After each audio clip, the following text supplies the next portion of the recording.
গতকালকে আমি যখন ডক্টর ইউনূসের দেওয়া ভাষণ নিয়ে কথা বলছিলাম, তখন আমি একবার বলেছিলাম যে বিএনপি কেন এতগুলো নোট অফ ডিসেন্ট দিল এই জুলাই সনদের সময় যখন আলোচনা হয়, তখন সেটা নিয়ে আজকে একটু কথা বলবো।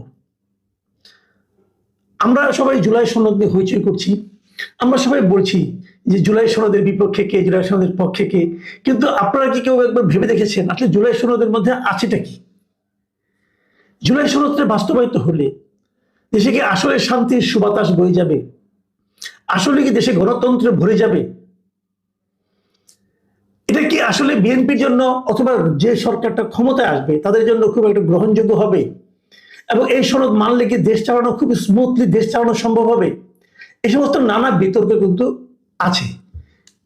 কিন্তু না জেনে একটা প্রচারণা চালানো হচ্ছে যে জুলাই সনদ বিএনপি চায় না, অথবা অমুক দল চায় না, তমুক দল চায়, এইগুলি নানা রকম কথা।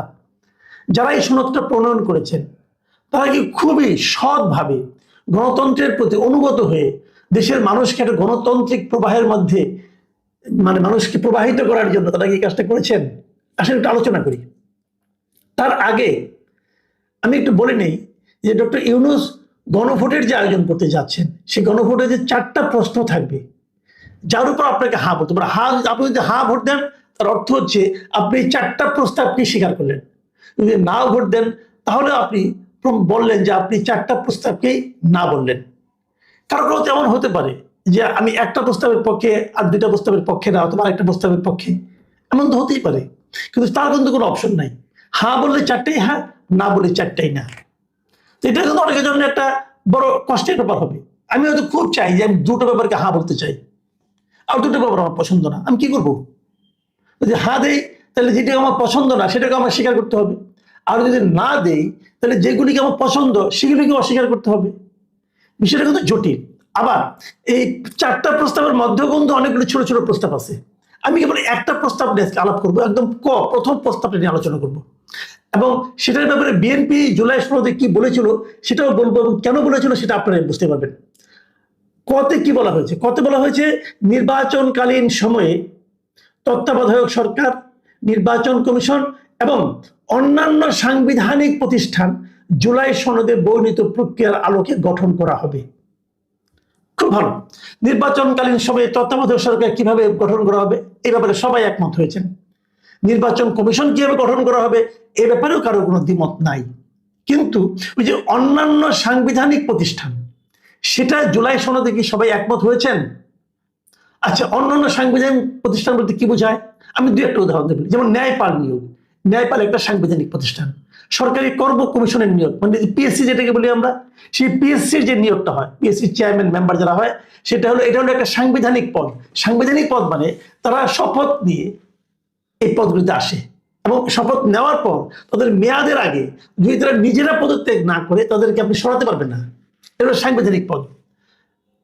আরেকটা সাংবিধানিক পদ আছে যে মহা হিসাব পরীক্ষক ও নিয়ন্ত্রক, অডিটর জেনারেল যেটাকে আমরা বলি আর কি, সমস্ত হিসাব নিকাশ থেকে। আরেকটা হলো দুদক, দুর্নীতি দমন কমিশন। এই যে পদগুলো, এগুলো হলো সাংবিধানিক পদ।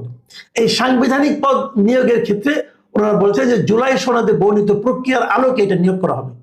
ইন্টারেস্টিং হলো এই 4টা নিয়োগের ক্ষেত্রে বিএনপি কিন্তু নোট অফ ডিসেন্ট দিয়েছে। নোট অফ ডিসেন্ট মানে কি? আপত্তি করেছে।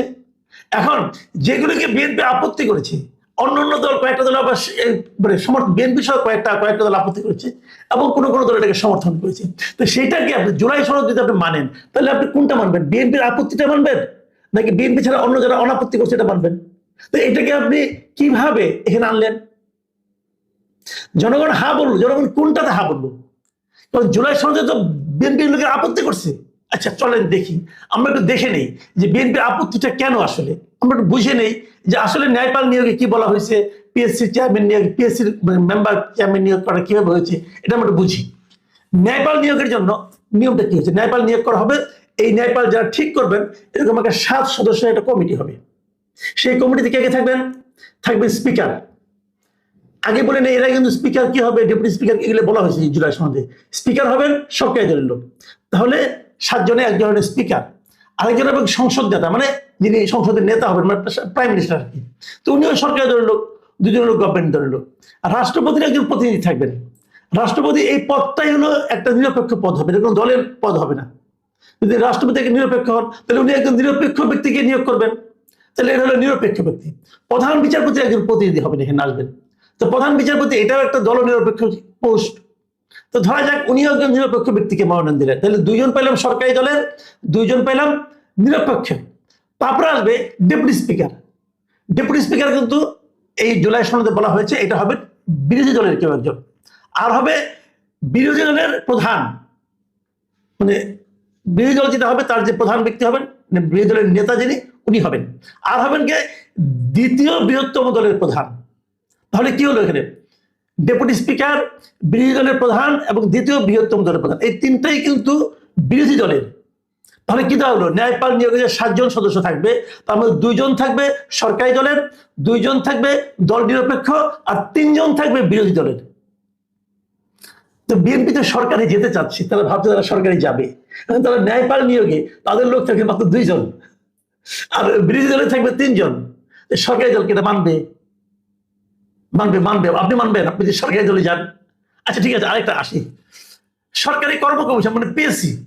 পিএসসির যে 3টা পিএসসি হবে, পিএসসি যে নিয়োগ করা হবে, যাদেরকে নিয়োগ করা হবে, সেই নিয়োগের একটা 7 জনের কমিটি থাকবে। সেই 7 জনের কমিটি থেকে কে থাকবেন? থাকবেন স্পিকার, উনি হলো সরকারি দলের, আর থাকবেন চিফ হুইপ, উনিও সরকারি দলের, ডেপুটি স্পিকার উনি বিরোধী দলের, তারপরে বিরোধী দলের চিফ হুইপ, তাহলে হলো 2 জন বিরোধী দলের, দ্বিতীয় বৃহত্তম দলের একজন প্রতিনিধি, তাহলে 3 জন হলো। আর হলো গিয়ে শিক্ষা স্বাস্থ্য মন্ত্রণালয় সম্পর্কিত স্থায়ী কমিটির সদস্য, এবং তাকে হতে হবে বিরোধী দলের। আর হলো জনপ্রশাসন মন্ত্রণালয় সংক্রান্ত স্থায়ী কমিটির সদস্য, তিনি হবেন বিরোধী দলের।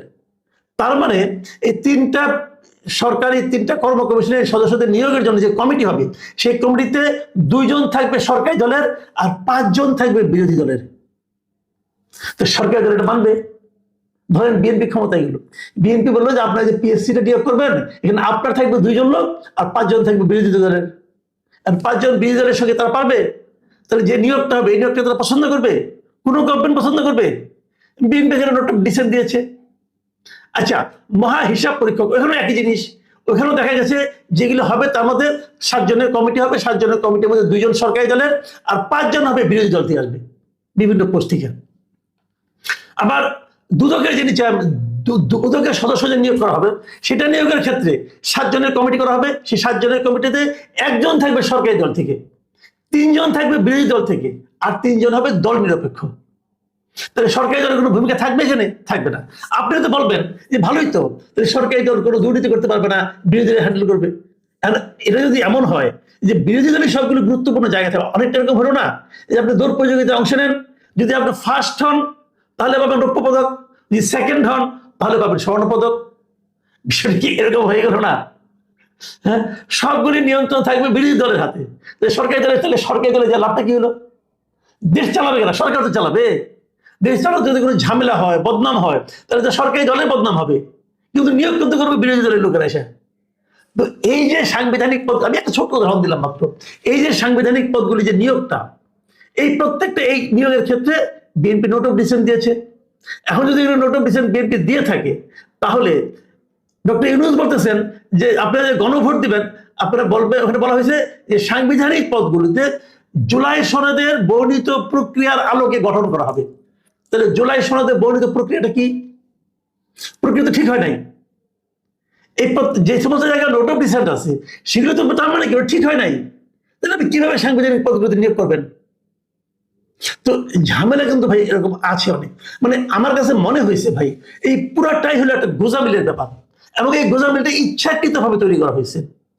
ইচ্ছাকৃতভাবে করা হয়েছে এই কারণে যে আগামীতে যারা ক্ষমতায় আসবে, যারাই আসুক ক্ষমতায়, তারা যাতে দেশ চালাইতে অক্ষম হন, তারা দেশ চালাইতে পারবেন না। তো সমস্ত আপনি ক্ষমতা স্বর্ণ পদক দিয়ে দিচ্ছেন বিরোধী দলের হাতে, সরকারি দল কি করবে? বসে বসে আঙুল চলবে। কথাটা কিন্তু সিম্পল। আপনি ভাবেন আপনি ইলেকশন করতেছেন, বলা হলো যদি আপনি হারেন তাহলে সমস্ত গুরুত্বপূর্ণ নিয়োগগুলো আপনি করবেন, আর যদি আপনি জিতেন তাহলে আপনি চুপচাপ বসে দেখবেন। আপনি কোনটা করবেন ভাই? হারবেন না জিতবেন? পৃথিবীতে কোথাও এরকম আছে? আলী রিয়াজ সাহেব আবিষ্কার করছেন। এটা কেন আবিষ্কার করছেন? যে এমন একটা পদ্ধতি ওনারা তৈরি করতেছেন, দেখেন সব মিলে কিন্তু জুলাই সনদ এর মধ্যে ভালো মন্দ অনেক অনেক ভালো ভালো জিনিস আছে, এখানে অস্বীকার করবো না, অনেক কিছু আছে এটা ভালো। রাষ্ট্রপতির সঙ্গে প্রাইম মিনিস্টারের যে ক্ষমতার যে ভারসাম্যটা ভালো, এরকম অনেক কিছু ভালো আছে। কিভাবে তত্ত্বাবধায়ক সরকার নিয়োগ করতে হবে এটা ভালো, কিভাবে প্রধান বিচারপতি নিয়োগ করতে হবে, এগুলো অনেক ভালো জিনিস আছে। এই ভালোর মধ্যে এইগুলি এমনভাবে ঢুকিয়ে দেওয়া হচ্ছে যাতে নাকি আগামী সরকার ঠিক মতো চলতেই না পারে। তো সরকার না চললে কি হবে? মানুষ বলবে এই যে দেখো রাজনৈতিক সরকার পারে না, তাহলে আমাদের অরাজনৈতিক সরকারই ভালো ছিল। বিষয়টা কত সিম্পল ভাই। তো এটা হচ্ছে কেন? যিনি এই আকামটা করেছেন তাকে আবার দেখলাম যে আমাদের প্রধান উপদেষ্টা পুরস্কৃত করেছেন, তাকে উপদেষ্টা বানাই দিচ্ছেন, মানে অনেক বড় পদ দিয়ে দিচ্ছেন ওনাকে। এখন এত বড় একটা কাজ আপনি করেছেন। আর উনি যেটা দিলেন, 1 নম্বর যে উনি দিলেন, 1 নম্বর প্রস্তাবটা, আমি পরে এগুলোতে পড়লাম না, পরে এগুলি পড়লে আপনাদের মাথা খারাপ হয়ে যাবে। একটা প্রত্যেকটা প্রস্তাব নিয়ে যদি আলাপ করি জাস্ট মাথা খারাপ হয়ে যাবে যে কিভাবে এগুলি গণভোটের প্রস্তাব হতে পারে, হানার জন্য এগুলি কিভাবে হতে পারে। আমি আজকে একটা আলাপ করলাম মাত্র। কিভাবে আবার বলি আপনাকে শুনেন, নির্বাচনকালীন সময়ে তত্ত্বাবধায়ক সরকার, নির্বাচন কমিশন এবং অন্যান্য সাংবিধানিক প্রতিষ্ঠান জুলাই সনদে বর্ণিত প্রক্রিয়ার আলোকে গঠন করা হবে।